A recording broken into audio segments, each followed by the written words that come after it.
If I had a crystal ball, I would have used it.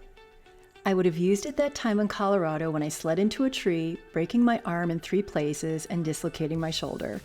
It would have been great to know the future, so I could have avoided all that excruciating pain. I would have used it that time I voiced a contrarian opinion in a meeting with the then CEO of CBS, Les Moonves, and my then boss reamed me a new asshole for going against the tide. It would have been great to know that that misstep laid the groundwork for our relationship to collapse. I would have used it the time I accidentally hit reply all, or the time I wore a really cute, sleek cocktail dress to a business casual event, or the time I made a snarky comment to someone about someone, not realizing that they were best friends with that someone I was being snarky about. So yeah, if I had a crystal ball, I would have used it to avoid all my accidents, missteps, mistakes, and failures. Hey everyone, I'm Laverne McKinnon and welcome to Moonshot Mentor, where I provide tools and insights to support your career growth, including grief work. Today, I'm talking about how to navigate life's unexpected twists and turns with grace and resilience. I offer up a great tool, the permission slip, to help you adapt to unforeseen challenges. It's really all about accessing self-compassion as a method to achieving your goals, even when the crystal ball remains out of reach. I so wish I had a crystal ball earlier this year when I made a timetable for getting the first draft of my book about disenfranchised grief completed by December 31st. It seemed really doable when I mapped it out on paper, allotting time to research, ponder, outline, draft.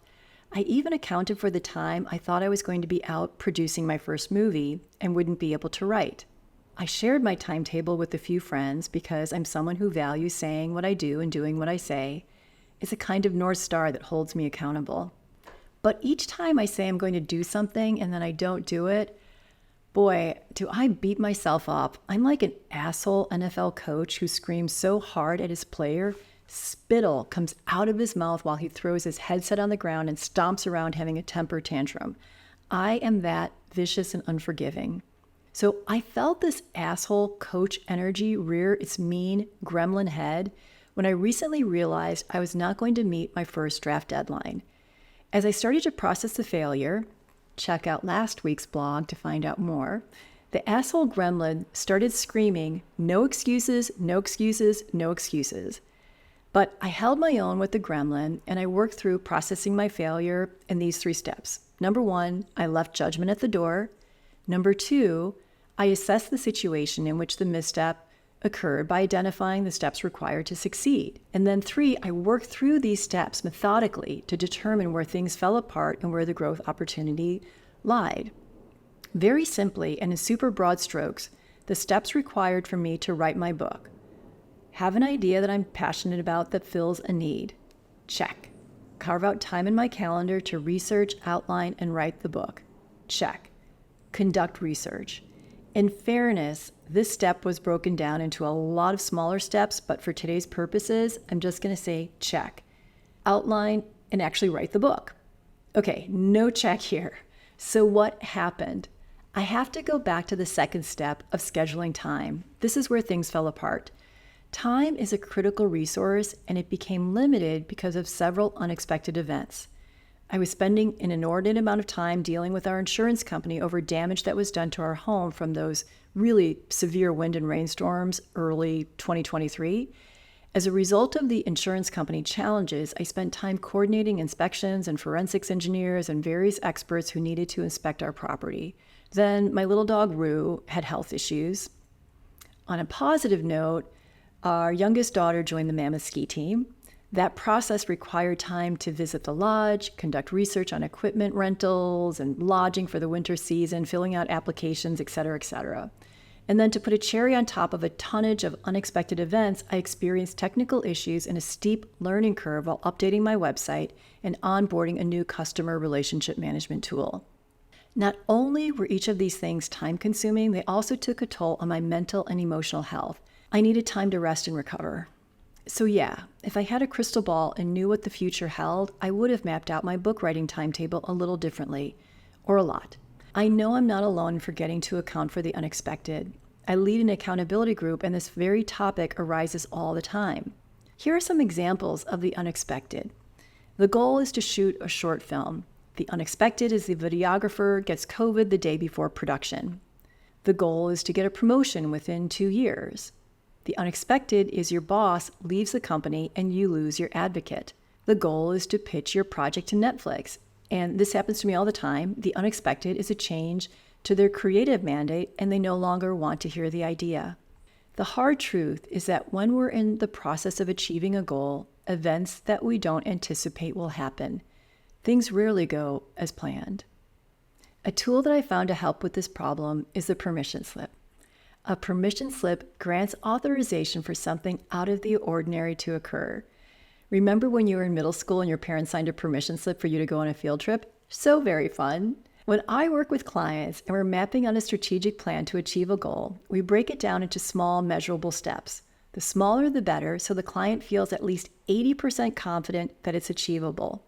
And then we estimate which steps can be accomplished in the coming 2 weeks so we can track and assess progress. One of the keys to not losing confidence in achieving your goal is to write a permission slip.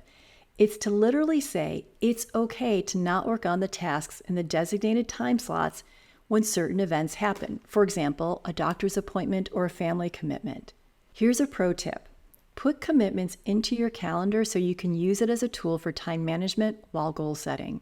And then we write another permission slip for the unexpected, because as much as we'd like to have a crystal ball, we don't.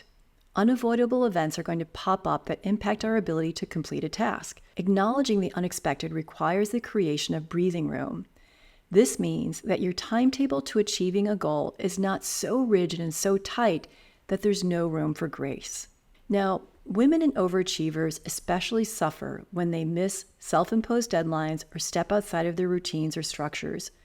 Social constructs frequently dictate that they accommodate new data, responsibilities, and challenges and still maintain what they were already committed to.